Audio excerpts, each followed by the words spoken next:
আসসালামু আলাইকুম। এটা হচ্ছে ইন্ডিয়ান কাঞ্জিবরম শাড়ি, লতানো কাজ করা থাকবে, সেলফ ওয়ার্ক করা। এই দেখেন, এটা ফিরোজা কালার, ডিপ ফিরোজা, এখানে একটু উজ্জ্বল আসতেছে ফিরোজা কালারটা, ডিপ ফিরোজা কালার হবে। প্লাস হচ্ছে এটার মধ্যে ব্ল্যাক কালারের রেশমি সুতা দিয়ে হচ্ছে কাজ করা থাকবে। দেখেন পুরোটা শাড়িতে এরকম যখন কাজ করা থাকবে বুঝতে পারেন কতটা সুন্দর দেখাচ্ছে এখানে।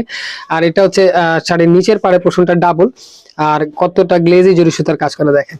আর শাড়িটা হচ্ছে একদম সফট হবে। এই দেখেন, তিনটা ভাঁজ করা হয়েছে, প্লাস হচ্ছে মাঝখান থেকে আরেকটা ভাঁজ করে দিলাম। এই দেখেন, পুরা 14 হাতের একটা শাড়ি যখন হাতের মুঠে চলে আসে বুঝতে পারেন কতটা সফট হতে পারে। শাড়িটা খুলে দেখাই, বুঝতে আরো বেশি সুবিধা হবে। কতটা সুন্দর ডিজাইন দেখেন, একদম একুরেট এই কালারটাই হবে।